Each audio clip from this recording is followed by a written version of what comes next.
Ya Bapak Ibu jemaat yang dikasihi oleh Tuhan, sekali lagi beta sapa, shalom. Katong pasti bersyukur, berterima kasih karena sudah ada di anak tangga kedua bulan Juni. Sumasuk bulan yang baru, setengah tahun. Dan yang pasti dari Januari sampai bulan Mei banyak hal yang terjadi.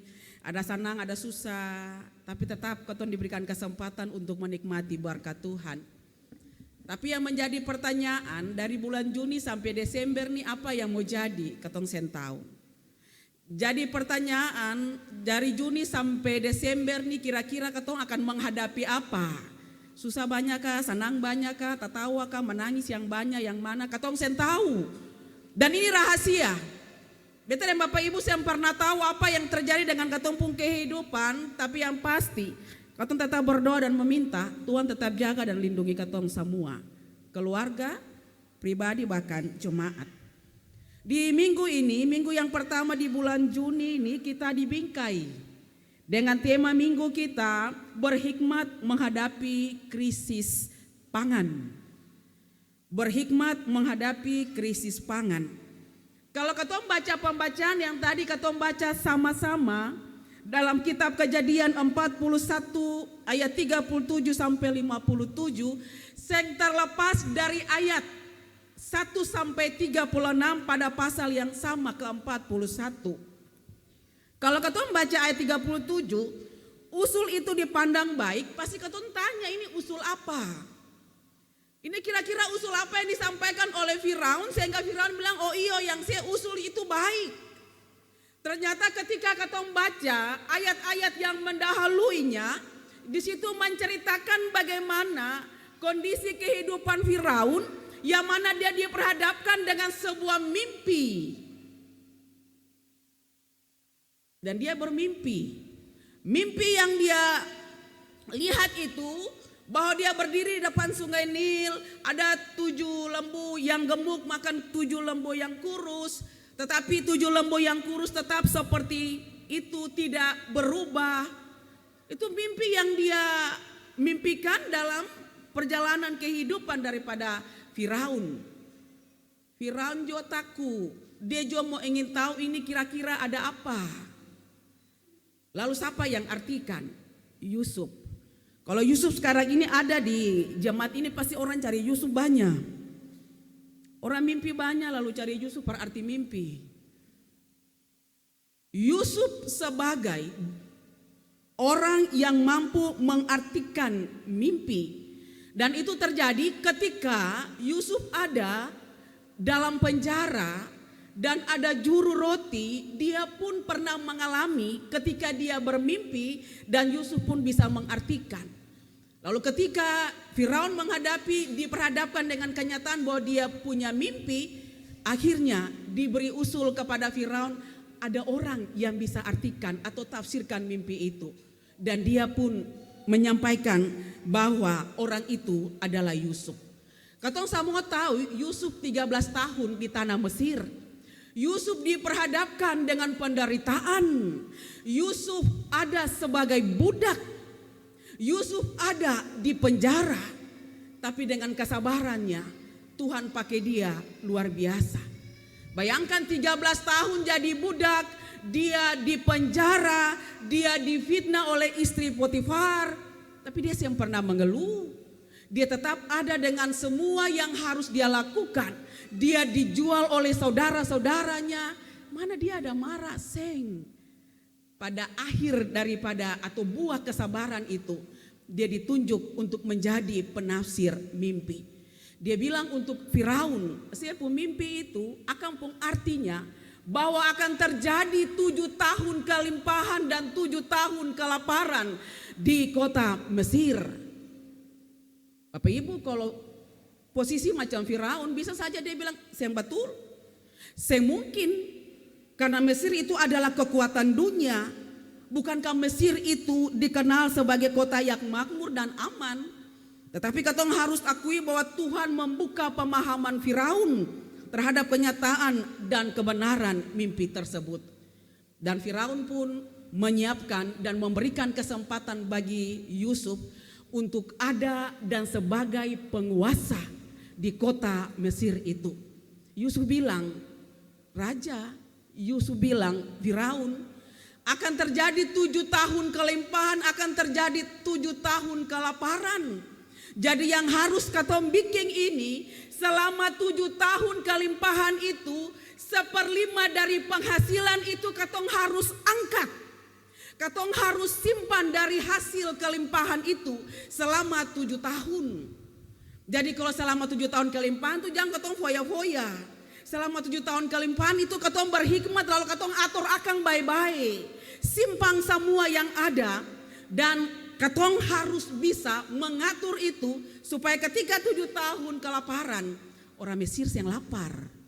Dan itu dia usul kepada Raja Firaun, dan Firaun pun menerima itu. Apa yang terjadi? 7 tahun kelimpahan, Mesir ada dengan kelimpahan, tapi dong bikin apa yang Yusuf mau. Dan pada saat 7 tahun kelaparan terjadi, Mesir yang kekurangan roti, Mesir yang kekurangan gandum, malahan akan banyak dan tidak bisa dihitung. Karena yang dibuat oleh Yusuf menyimpan dari hasil kelimpahan mereka. Dan bukan orang Mesir saja, tapi Yusuf juga bisa membantu saudara-saudaranya ketika mereka juga mengalami kelaparan di kota mereka. Bapak Ibu saudara yang diberkati, ketong berpikir itu hal biasa. Oh cuma Yusuf bilang simpang akan saja, taruh akan saja. Tapi pada akhirnya sangat berguna ketika ada pada musim kelaparan. Tema minggu yang tadi beta bilang, berhikmat menghadapi krisis pangan. Katong sen tahu apa yang terjadi nanti besok dan seterusnya. Pasti katong bilang, Tuhan bilang kan jangan khawatir. Tetapi pengkhotbah bilang segala sesuatu ada waktunya. Ada senang hari ini, ada susah, ada cukup, ada kurang, ada lebih. Dan itu warna dalam perjalanan ketumpung hidup pribadi, keluarga, bahkan jemaat. Dan katong saya bisa bilang bahwa ketumpung hidup inilah terus. Katong saya bisa bilang bahwa sudah hari esok ada lagi. Oke, itu ketong pasti bilang. Tapi ketumpung akal, ketumpung hikmat yang berasal dari Tuhan. Untuk bisa memahami keberadaan katong ke depan dan pengalaman hidup Bapak Ibu beta saudara. Katong harus tahu bahwa ada saat-saat di mana katong harus bisa mengatur segala sesuatu dalam kehidupan rumah tangga supaya semua cukup dalam ketumpung kebutuhan. Bapak Ibu, ketika Yusuf dia bikin apa yang menjadi usul dia untuk Mesir yang kelaparan ketika terjadi kelimpahan. Berarti beta dan Bapak Ibu juga harus seperti itu. Karena seperti yang beta bilang, segala sesuatu ada waktunya. Katong sentau besok nih katong kurang kah, katong pas kah, katong cukup. Sentau katong susah kah, katong senang kah, katong tertawa kah, katong menangis. Tapi yang pastinya katong selalu berhikmat dalam menghadapi krisis-krisis yang katong sentau ke depan. Jangan banyak. Beras saja sunai harga. Beras bulog sunai harga dan katong temui itu. Belum lagi dengan hasil-hasil yang lain, belum lagi dengan kebutuhan-kebutuhan yang lain. Lalu kata mau bikin apa? Berdoa saja belum cukup. Tapi mari kata minta hikmat dan berhikmat dalam mengatur manajemen kehidupan ketumpung keluarga, mengatur keuangan. Siapa bilang meja makan jangan yang perlu bahwa ketong berpikir bahwa ketong harus jangan tabung karena esok ada hari esok punya kesusahan sendiri.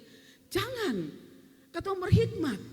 Harus ada perhitungan untuk ketumpung kehidupan ke depan.